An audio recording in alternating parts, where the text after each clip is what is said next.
Grown food. Grown food. ASC got produce. ASC about to go cool.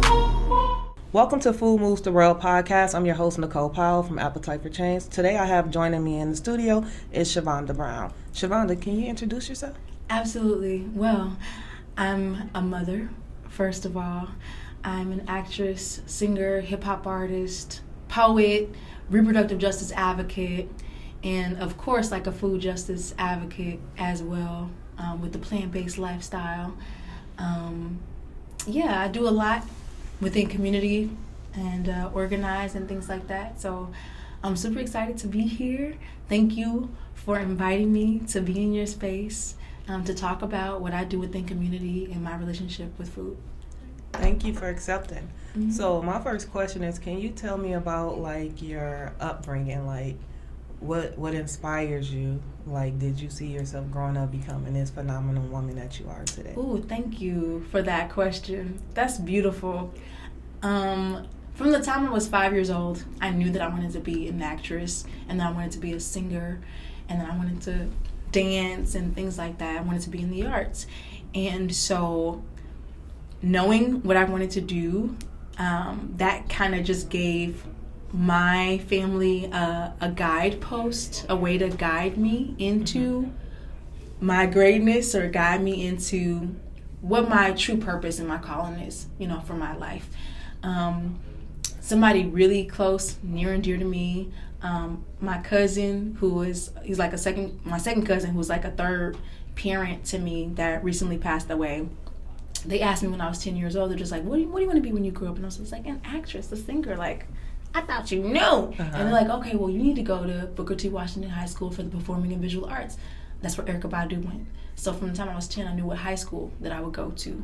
And being there, being in that space that cultivates artists, it was really supportive in directing me and like where to go in my life. And so I got my first paycheck actually from doing, from one of the teachers there recommending me to do it was like this on-camera thing, a PSA. So it was a public service announcement. So I got my first paycheck, from being connected to this school and, just being an artist and knowing what I wanted to do and being seen as somebody who was really good at it and a leader within the work. Following my heart and following my purpose, my inner calling has taken me to so many different places throughout the world and in my life. Yeah. I went to school where Erykah Badu once went. Like, yes. Wow, I'm an artist and I'm sensitive about my. For real? Yes, I got to meet her too. What? I got to meet her at the school. She came back because that's the kind of person she is. She gives back to community. She would do a free concert like every year, like around her birthday, and folks would just come out in droves. But yeah, she goes back to the school often. And so I got to meet her my sophomore year. And what she did, actually, not only did she come, she brought DOC. She also brought a nutritionist. Okay. Yes. And she said, all y'all gonna be vegan one day. And I was like, for real? Like, what you know that we don't know? You know what I'm saying? And she had a conversation with us about food, you know? So she's about that life. And I've been able to have, like, influences, on my path along the way. So this is like right in alignment. She was speaking about vegan. And what year was that? This was in 2005. This is in 2005. And she spoke that into your life, huh? Yes. Did you even imagine you becoming a vegan? At that time, I did. I was just like, give up chicken? Give up chicken though? And I just had this is in the South, Dallas, Texas. So it's, Southern cooking, Southern food, a lot of meat heavy diet, a lot of sugar, a lot of salt, all that stuff. That's where I came from. But I did start to change my diet while I was in high school because I stopped eating pork and I just, started to cut back on red meat and stuff like that. Senior year, going into college and things like that. And I saw the change and the effect that it had on my body. I used to have terrible cramps. Mm-hmm. And it was impossible. I'd just be like, somebody pass me the gun. Like, let's end it right now. Why is it? It was doubled over in pain. Mm-hmm. And once I cut red meat out of my diet, Mm-hmm. the cramps went away. It went away. Mm-hmm. It was, I feel a little gassy. I feel a little gassy today, but it wasn't terrible. Like having to take an Advil, you know, getting a heating pad, laying in bed or stretching and trying to, you know, make myself feel better. Like terrible, we went from terrible pain to I barely even notice. Mm-hmm. So, you know, the effects are very real. Yeah. The benefits to a plant-based lifestyle, very real and can be felt, you know. Yeah. So we already hopped in on the food combo. Right. So what is it that I know the lifestyle changing and the results of you knowing that's like, okay, that's it, I'm not going back, right? Right. But this is like in 05, 06, I'm just making up a year. Like, what support did you have going into that lifestyle and that change and committing to it where it wasn't a norm for our community to be vegan? Vegetarian, yeah, but vegan? Huh? No Right. cheese, no sour cream, That part. no milk? Right. Yeah, so like, Right. what support did you find during your journey? Right. That's a really great question. So I was introduced in, 06 by Erica to the idea of like living a vegan lifestyle. Mm-hmm. And it wasn't until 2010 that I really made that change for myself. And the way in which I came to that was I was really just like given this like DVD or like this book from this black owned bookstore in Dallas, like when I was coming to Minnesota to study and I was gonna be away from my family and be away from all the people that I knew and everything like that. I got a care package, and in that was Frances Cresswell saying, Keys to the Color, Isis Papers, her book, and Sankofa, this film that was once banned in the United States, really about, honoring your roots and staying to your roots. And wanting to get more of that information, I went online. And so I'm just typing in and just like looking up stuff. And, on YouTube, it has suggestions for you. So based on what I was looking at and looking up, what was suggested for me was Dr. Laila Africa. And so this is a black man who is a nutritionist who is talking about how black people oftentimes are plagued with diseases that are preventable. It's like this doesn't run in your family.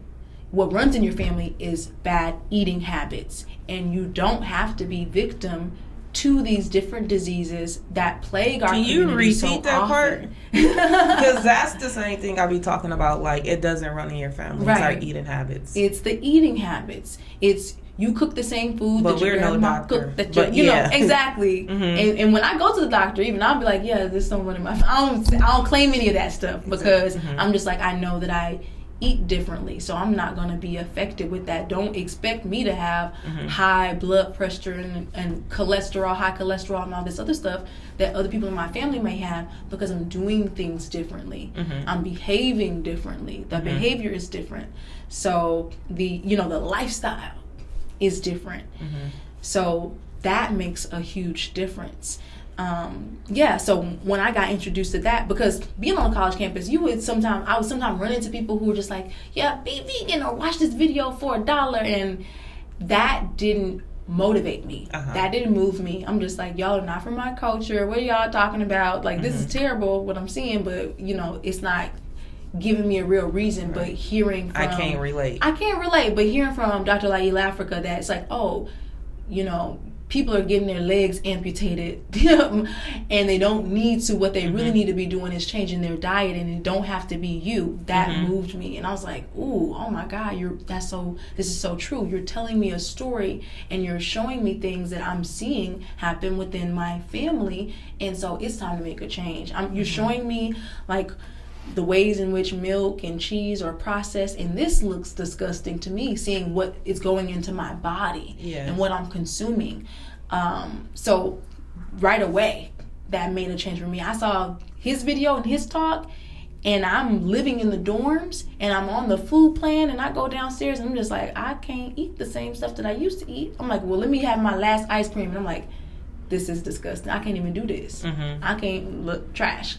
So it began immediately for me after hearing him say what he had to say and being able to relate to that in a really personal way. And then, it was, it was still a transition, because there were still some things I'm like, okay, well, this is my last day eating provolone cheese after this week. This is my last, but you do it. Yeah. And it's not something that you try. A lot of people are like, oh, I tried that for a little. No, it's not something you try. It's, if you're going to do it, you make a commitment to doing it, and you realize that even if you have setbacks sometimes, that's a part of the journey. You're like, the destination still is to be plant-based. So I'm committing to this, I'm going to continue, and if I slip up, that's okay, but the ultimate goal is to continue and to live a plant-based lifestyle. So I encourage people to kind of take that perspective on doing it. Don't just be like, well, since I couldn't do it for a whole month, since I went back and I had that bucket of fried chicken, I can't be no vegan. It's like, no, yes you can. Just just jump back in it. Just jump back in it. Stay committed to staying the course. Do you believe that if we had healthier food options in our community, that a lot of people in the community would be have healthier lifestyles than what we have at our hands? Absolutely we would. When we are able to see other options, then we can make better choices. Right now, it's just like our options are limited. Even especially like within the school system, I'll say, school system, daycare, child care settings. It's like you can't bring your own food sometimes when in the child care settings and daycare and things like that. And so kids have to just go based on a system that's put in place by institutions that care more about profit than they really do care about people. And so then you're not getting the healthiest options. And and even within schools, it's just like you're starting to see some things, but it's still not even all the way there. It's like, okay, well, we just took the lactose out of this milk, but it's still milk. Right. And you're not getting, alternatives. And if we're able to see those things, then we're able to make, better choices and informed choices. And when we, as a community have more power, we have spaces, we have institutions, well, then we can create those spaces. And so I'm really about supporting those spaces where we are able to have those healthier food options. Folks who are like, yes, we have plant-based options, or we're a plant-based establishment. So I'm really grateful to those spaces and encourage people to support them. And you'd be surprised. I was on a podcast earlier this week, and we had like they had a food break afterwards. And I was just like, well, why don't we get some like a vegan pizza? Y'all order pizza. Let's do a vegan thing. You gotta be from the right establishment. Have you seen some feats in the box? Yeah.